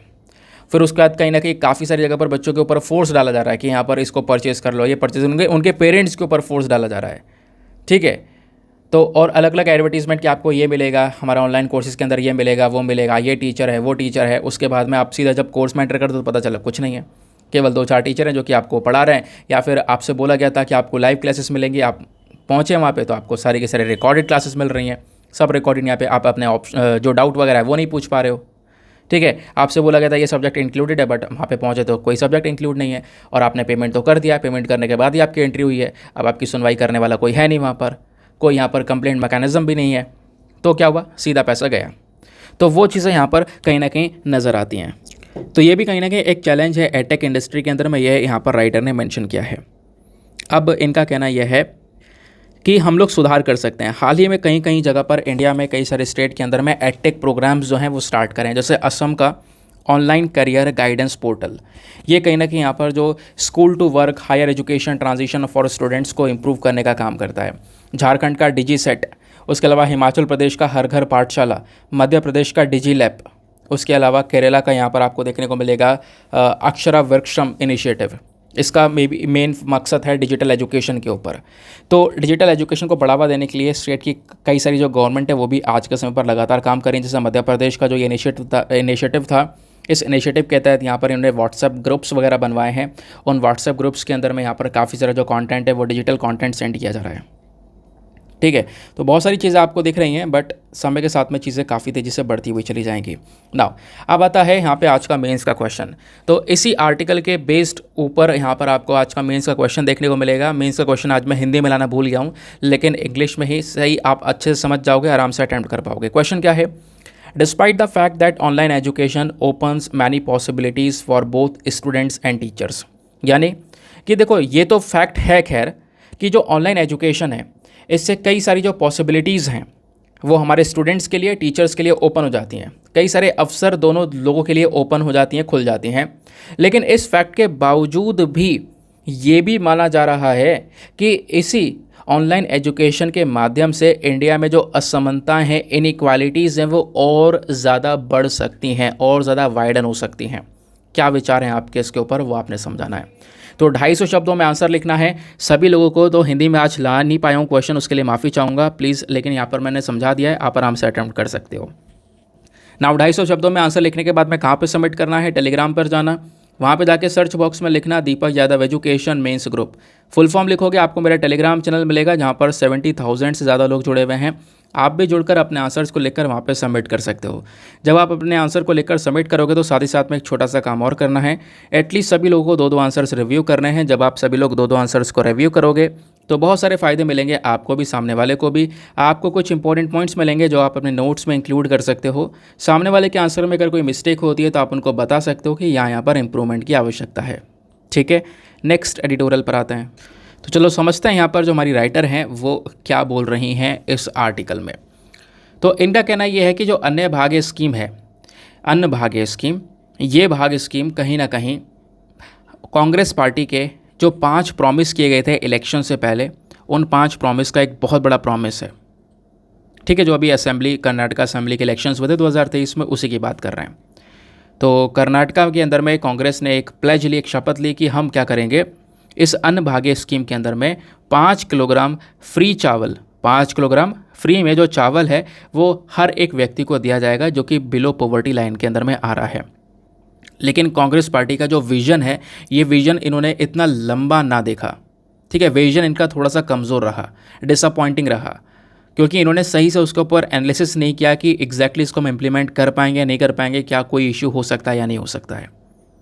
अब राइटर बोलती हैं कि देखो, भले ही यहाँ पर ये फ्री में देने की बात की गई हो, अब काफ़ी लोग क्रिटिसाइज़ भी कर रहे हैं कि भाई फ्री में दे रहा है, यहाँ पर कांग्रेस सरकार फ्री में दे दे के डुबो देंगे।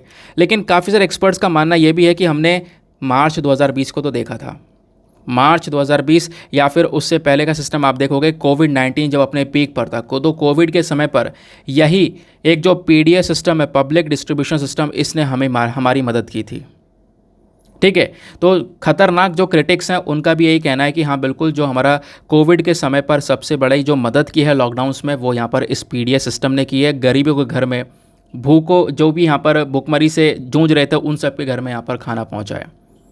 क्योंकि बहुत सारे लोगों का मानना यह है 80 करोड़ लोगों को कवर कर पाना इस पब्लिक डिस्ट्रीब्यूशन सिस्टम में, ये काबिल तारीफ़ तो है ही, लेकिन पर्याप्त मात्रा में कवर किया, डबल राशन दिया गया सरकार के थ्रू, वो बेस्ट तरीका था। ठीक है, लेकिन कई सारे राज्यों में अभी भी आप देख पाओगे जो कवरेज है वो प्रॉपर नहीं हो पा रहा है, क्योंकि यहाँ पर जो पीडीएस सिस्टम है, कई सारे राज्यों में क्या हो रहा है कि जो ये राशन आपको मिलता है ना, राशन आप गेहूं चावल लेने जाते हो, तो कई सारे राज्यों में ये हो रहा है कि अच्छा न्यूट्रिशियस वाला नहीं मिल पा रहा है, न्यूट्रिशन नहीं मिल पा रहा है। अच्छे पोषण वाले आइटम्स भी हम प्रोवाइड करवा सकते हैं, जैसे दाल है, दाल के साथ साथ यहाँ पर तेल प्रोवाइड करवा सकते हैं, बट वो चीज़ें हम नहीं प्रोवाइड करवा पा रहे हैं, ऐसा यहाँ पर मेंशन किया जा रहा है। राइटर बोलती है यहाँ पर 2-3 प्रॉब्लम्स हैं बहुत बड़ी बड़ी, जिनको हमें सॉल्व करना ही करना होगा। मार्च 2020 में जो हमारी केंद्र सरकार है, सेंट्रल गवर्नमेंट ने अनाउंस किया था कि सेंट्रल गवर्नमेंट क्या करेगी, राशन को डबल कर देगी, लेकिन उन्हीं लोगों के लिए जिनके पास में राशन कार्ड्स होंगे, क्योंकि कोविड के समय की बात थी। अब राशन को डबल करने की बात की, आपको जो मिल रहा था उससे दुगना मिल रहा था, लेकिन केवल उन्हीं लोगों को मिल रहा था जिनके पास में राशन कार्ड थे। लेकिन उस सिचुएशन के लिए, उस स्थिति के लिए बहुत शानदार मूव था, नो डाउट, लेकिन प्रॉब्लम उन लोगों के लिए थी जिनके पास में राशन कार्ड्स नहीं थे। और अभी भी ऐसे बहुत सारे लोग, प्लेंटी ऑफ लोग पड़े हुए हैं जिनके पास में राशन कार्ड्स नहीं हैं। ठीक है, तो ये कहीं ना कहीं एक बहुत बड़ी प्रॉब्लम नजर आई है पीडीएस सिस्टम के अंदर में। दूसरा, जो नेशनल फूड सिक्योरिटी एक्ट है 2013 का जो यह एक्ट है, इसने जो पीडीएस सिस्टम को एक्सपैंड किया है, वो एक्सपैंड ज़्यादा बड़े लेवल पर नहीं किया है। देखो यहाँ पर राइटर बोलती हैं कि अभी भी जो हम ये राशन दे रहे हैं, जो अभी भी सरकार राशन दे रही है लोगों को, वो किस बेसिस पर दे रही है? वो दे रही है 2011 की जनगणना के हिसाब से। अब जनगणना क्या होता है? यानी कि जो हमारा सेंसस है, जहाँ पर पॉपुलेशन की पूरी काउंटिंग की जाती है। अब हमारे पास में लेटेस्ट सेंसस तो कोई है नहीं। 2021 में हमारे पास में वो सेंसस आना था, लेकिन 2021 में कोविड की वजह से वो सेंसस लेट हो गया, अभी तक नहीं आया। तो अभी भी यहाँ पर जब भी हम कोई सरकारी स्कीम का फ़ायदा लोगों को दे रहे हैं, वो 2011 की जनगणना के हिसाब से दे रहे हैं। और वही सिस्टम अभी भी है, ये नेशनल फूड सिक्योरिटी एक्ट के तहत भी। और प्लस यहाँ पर जो राशन दिया जा रहा है वो यही है कि साल 2023 में आ चुके हैं हम। 2023 में लगातार भारत की पॉपुलेशन ग्रो कर रही है, भारत सबसे ज़्यादा आबादी वाला देश बन चुका है, लेकिन हम अभी 2011 की जनगणना का इस्तेमाल कर रहे हैं। तो कहीं ना कहीं ये जो प्रॉब्लम है पीडीएस कवरेज में, या दूसरी सबसे बड़ी प्रॉब्लम कि आप 2011 की जनगणना के हिसाब से चल रहे हो, तो बहुत बड़ी लेवल पे जो पॉपुलेशन है वो पीछे छूट जा रही है, जिनको ये राशन की फैसिलिटीज़ अभी के समय में नहीं मिल रही हैं। अब क्या बोला गया? अब यहाँ पर बोला गया कि देखो, कुछ राज्य सरकार जो आपको देखने को मिलेंगी ना, उनका अपना खुद का बजट होता है, क्योंकि आपको पता है सेंट्रल बजट अलग है लेकिन स्टेट का बजट अलग है। तो हमारी राज्य सरकारों के पास में अपना खुद का बजट है, तो वो अपने खुद के बजट के बेसिस पर एक स्कीम है जिसका नाम है OMSS स्कीम, मतलब ओपन मार्केट सेल स्कीम। इस स्कीम का यूज़ करके ये कुछ अलग से अनाज परचेज़ क्या करते थे, खरीदा करते थे। फॉर एग्जांपल तमिलनाडु हो गया, ओडिशा हो गया, छत्तीसगढ़ हो गया। अब ये राज्य सरकार क्या करती है, हमारे फूड कॉरपोरेशन ऑफ इंडिया से अनाज खरीदती हैं। अब दोस्तों होता क्या है ना, पहले आप डिस्ट्रीब्यूशन समझो। जो हमारा फूड कॉरपोरेशन ऑफ इंडिया ये क्या करता है, ये हमारे किसानों से MSP पर, मिनिमम सपोर्ट प्राइस पर, ठीक है, मिनिमम सपोर्ट प्राइस पर अनाज को परचेज़ करते हैं। परचेज़ करने के बाद अपने पास में रखते हैं, और वो सारा अनाज यहाँ पर सीधा आपके पास में राशन के फॉर्म में पहुँचता है, जो सरकार राशन देती है, ठीक है। लेकिन इनके पास में जो सरप्लस बचा होता है, यानी कि सारा काम करने के बाद में, राशन वगैरह बांटने के बाद में पूरे देश में, जो FCI के पास में सरप्लस बचता है, जो एक्स्ट्रा बचता है, उस एक्स्ट्रास की ये लोग नीलामी कर देते हैं, ऑक्शनिंग कर देते हैं। और उस ऑक्शनिंग में कई सारी राज्य सरकार आती हैं जिनका अपना बजट के हिसाब से वो परचेज़ कर रही होती हैं। तो काफ़ी सारे स्टेट्स अपना बजट यूज़ करके इस ओपन मार्केट सेल स्कीम है OMSS में क्या होता है, जो हमारी फूड कॉरपोरेशन ऑफ इंडिया है, इनके पास में जो एक्स्ट्रा अनाज है, इसकी ये ऑक्शनिंग, नीलामी करके यहाँ पर बेच देती हैं, ठीक है। तो ये यहाँ पर बोला जा रहा है। तो कई सारी राज्य सरकार वही परचेस करती हैं, उस परचेस से जो बाकी बचा कुचा उनका गैप होता है वो पूरा कर रही होती हैं। लेकिन राइटर कहती हैं कि अभी भी कोई भी राज्य सरकार ऐसी नहीं है जो कि यहाँ पर इस क्वेश्चन को उठाए, इस मामले को उठाए। ना ही कोई, बहुत सारी सरकारें हैं, राज्य सरकार में काफ़ी सारे राज्यों में बीजेपी की सरकार है, काफ़ी सारे राज्यों में बीजेपी की सरकार नहीं है। लेकिन राइटर का कहना यह है कि दोनों ही केसेस में आप देखोगे, दोनों ही तरफ से अगर आप देखोगे, तो कोई भी राज्य सरकारों ने ये मुद्दा नहीं उठाया है कि सेंट्रल गवर्नमेंट अभी भी यहाँ पर जो ये राशन दे रही है वो एक आउटडेटेड पॉपुलेशन डेटा के बेसिस पर दे रही है, 2011 के सेंसस के बेसिस पर दे रही है। इस पूरे सेंसस को यहाँ पे इम्प्रूव करना होगा, इस नंबर को इम्प्रूव करना होगा, ठीक है। बाकी फूड कॉर्पोरेशन ऑफ इंडिया क्या करता है, मैंने आपको बता दिया। Food corporation of India MSP पे यहाँ पे अनाज खरीदता है, खरीदने के बाद में आपके पास में राशन के फॉर्म में अनाज पहुँच जाता है। लेकिन इसके पास में जो सरप्लस होता है, सरप्लस मतलब थोड़ा एक्स्ट्रा बच जाता है, वो एक्स्ट्रा यहाँ पर ये अलग अलग स्टेट्स जो हैं खरीद लेते हैं। तो स्पेशली जैसे आप तमिलनाडु देखने को मिलेगा, तमिलनाडु भी इसी के ऊपर पूरी तरह से डिपेंडेंट था, OMSS के ऊपर। तो OMSS की जब सेल होती थी FCI के थ्रू, तो यहाँ पे फटाक से खरीद लेते थे ये लोग, ये सारे राज्य सरकार। और अभी कर्नाटका की सरकार ने भी जो एक्स्ट्रा 5 किलोग्राम चावल देने की बात की थी ना अपने लोगों को इस अन्न भाग्य स्कीम के अंदर में, वो इसी बेसिस पर दी थी कि हम भी क्या करेंगे, यानी कर्नाटका की सरकार भी फूड कॉर्पोरेशन ऑफ इंडिया से इस OMSS स्कीम के तहत काफ़ी सारे जो बचे कुछ एक्स्ट्रा फॉर्म में जो चावल बचे हुए हैं या अनाज कोई बचा हुआ है, तो उसको खरीद लेंगे, वो बेचेंगे, वो बेसिकली फ्री में अपने जनता को देंगे। ये इस बेसिस पर यहाँ पे कर्नाटका में कांग्रेस सरकार ने सारा कुछ सोचा था। लेकिन अभी सेंट्रल गवर्नमेंट ने क्या किया, इस OMSS स्कीम के अंदर में बदलाव कर दिया, चेंजेस कर दिए। क्या चेंजेस कर दिए, यहाँ पर एक लिमिट सेट कर दी कि हम ज़्यादा मात्रा में चावल या फिर गेहूँ नहीं दे पाएंगे, ज़्यादा मात्रा में अनाज नहीं दे पाएंगे।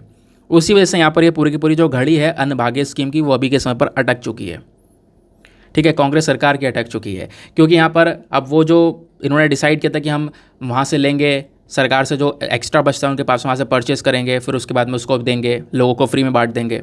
बट ऐसा हो नहीं पा रहा है क्योंकि सरकार ने उधर OMSS के अंदर में कुछ जो लिमिट है वो यहाँ पर सेट कर दी है। उस लिमिट के सेट करने की वजह से तमिलनाडु, कर्नाटका ये सब यहाँ पर इस स्कीम के अगेंस्ट में आ चुके हैं, सरकार के इस डिसीजन के खिलाफ में यहाँ पर खड़े हो चुके हैं। तो हमारी केंद्र सरकार ने 3 बड़े बड़े कारण दिए हैं, 3 रीजन दिए हैं इस स्कीम को डिसकंटिन्यू करने के लिए। ये जो स्कीम है, ये जो चल रही थी, इसको रोका गया, उसके पीछे के 3 बड़े रीज़न सरकार की साइड से है।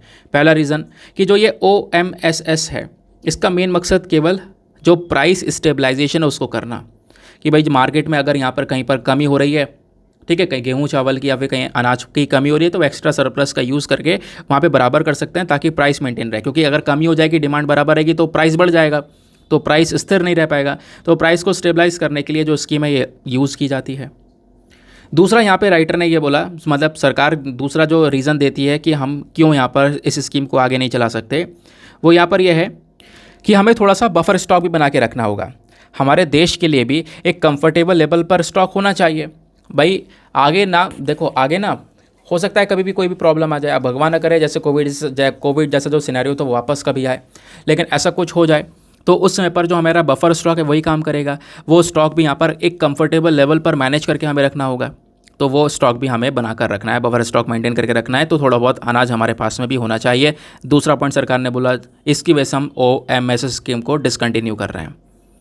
फिर तीसरा पॉइंट यहाँ पर इन्होंने बोला कि जो स्टेट गवर्नमेंट्स हैं, जो राज्य सरकार हैं, वो यहाँ पे क्या कर रही हैं, उन्हीं सेम बेनिफिशरीज़ को ये गेहूँ चावल देने का काम करें जिसको हम दे चुके हैं।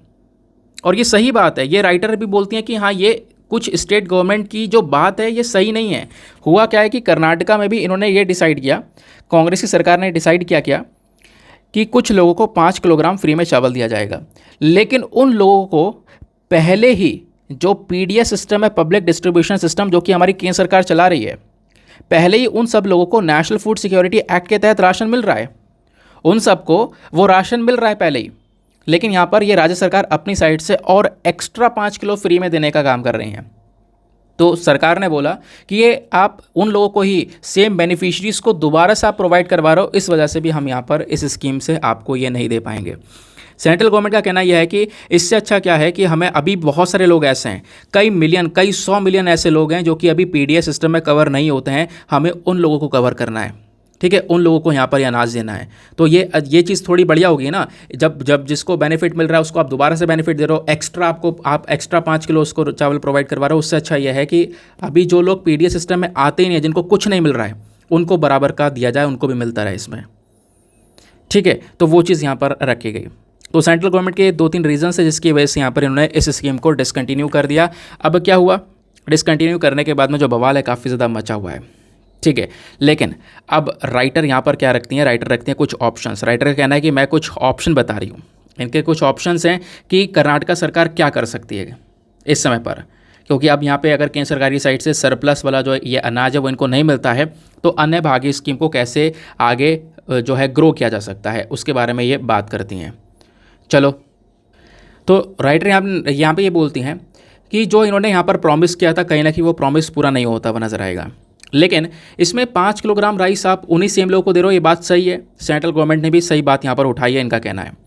तो क्यों ना यहाँ पर जो बाकी लोग हैं जिनको बेनिफिट नहीं मिल रहा उनको बेनिफिट दिया जाए। उसके अलावा यहाँ पे जो राइटर इनका कहना यह है कि आप एक काम कर सकते हो, सरकार जो कर्नाटक की वो ये कर सकती है कि 5 किलो चावल की जगह कुछ यहाँ पर हैविली सब्सिडाइज रेट में दालें दे दे। दाल के अलावा यहाँ पर ऑयल दिया जा सकता है, तो PDS सिस्टम के माध्यम से दाल और तेल प्रोवाइड करवा दें सब्सिडाइज रेट में, ठीक है। जो 5 किलो आप चावल दे रहे थे, अब पहले भी चावल मिल रहा है लोगों को, आप एक्स्ट्रा दे रहे हो, तो उससे अच्छा है आप दाल दो, दाल के साथ ऑयल प्रोवाइड करवाओ लोगों को, जिससे यहाँ पर उनको बहुत सारे बेनिफिट्स मिलेंगे, ठीक है। उनको दाल से यहाँ पर एक प्रोटीन का जो कंटेंट है वो भी यहाँ पर मिलता हुआ नजर आएगा। तो आप ये कर सकते हो, या फिर कुछ मिलेट्स प्रोवाइड करवा सकते हो। मिलेट्स जैसे कि रागी जो है, रागी लोकल डाइट का हिस्सा भी है और इम्पॉर्टेंट भी है शरीर के लिए। रागी के अपने आप में क्वालिटीज़ भी हैं, अगर वो चावल से अच्छा नहीं है तो चावल से बुरा भी नहीं है, तो आप रागी प्रोवाइड करवा सकते हो। तो कर्नाटका मिलेट्स का सबसे बड़ा प्रोड्यूसर है, सबसे बड़ा प्रोड्यूसर है मिलेट्स का, तो वो रागी का प्रोड्यूसर भी है। तो अपने यहाँ पे जो उत्पादन हुआ है रागी, वो भी तो दे सकते हो आप, एक अच्छा ऑप्शन है। अगर आपको अनाज नहीं मिल रहा है सरकार से, आप वहाँ पे पैसा भी खर्च करोगे, इससे अच्छा है अपने देश में जो उत्पादन हुआ है, अपने राज्य में जो उत्पादन हुआ है रागी का, वो यूज़ कर सकते हो, वो यहाँ पर आप इस स्कीम के तहत दे सकते हो, ठीक है। तो ये यहाँ पर कुछ सोल्यूशन दिए गए हैं अन्नभाग्य स्कीम को लेकर। आई होप दोस्तों आपको ये भी अच्छे से क्लियर हो चुके होंगे। तो ये था पूरा का पूरा डिस्कशन, पूरा का पूरा ट्यूटोरियल। आई होप दोस्तों आपको ये सारे के सारे एस्पेक्ट्स क्लियर हो चुके हैं। बाकी आते हैं हम लोग अपने प्रीलिम्स वाले क्वेश्चन की तरफ। तो आज का प्रीलिम्स का क्वेश्चन था, इंडिया में कौन सी बॉडी है जो कि सारा का सारा जो इन्फॉर्मेशन है वो कंपाइल करती है इंडस्ट्रियल डिस्प्यूट्स को लेकर, ले ऑफ्स को लेकर, एंट्रेंचमेंट्स को लेकर। तो इसका सही उत्तर है option number C, labour bureau. ठीक है, तो option number C labour bureau. Labour bureau basically हमारा ministry of labour and employment के अंडर में आने वाली एक बॉडी है, जिसको 1 अक्टूबर 1946 में सेटअप किया गया था। और इस बॉडी का ही मेन काम है कि जो कंपाइलेशन, जो कलेक्शन करना होता है इन्फॉर्मेशन का, इन्फॉर्मेशन जैसे कि इंडस्ट्रियल डिस्प्यूट्स, रेंट्रेंचमेंट, क्लोजर्स, ये सारी चीज़ें, तो ये सारा कंपाइलेशन हमारा लेबर ब्यूरो करने का काम करता है। तो दोस्तों ये था पूरा का पूरा डिस्कशन। और आप करते हैं हम लोग अपने वीडियो को एंड, मिलते हैं आप लोगों से अगले वीडियो में। आज के लिए bye bye, have a nice day, thank you and जय हिंद।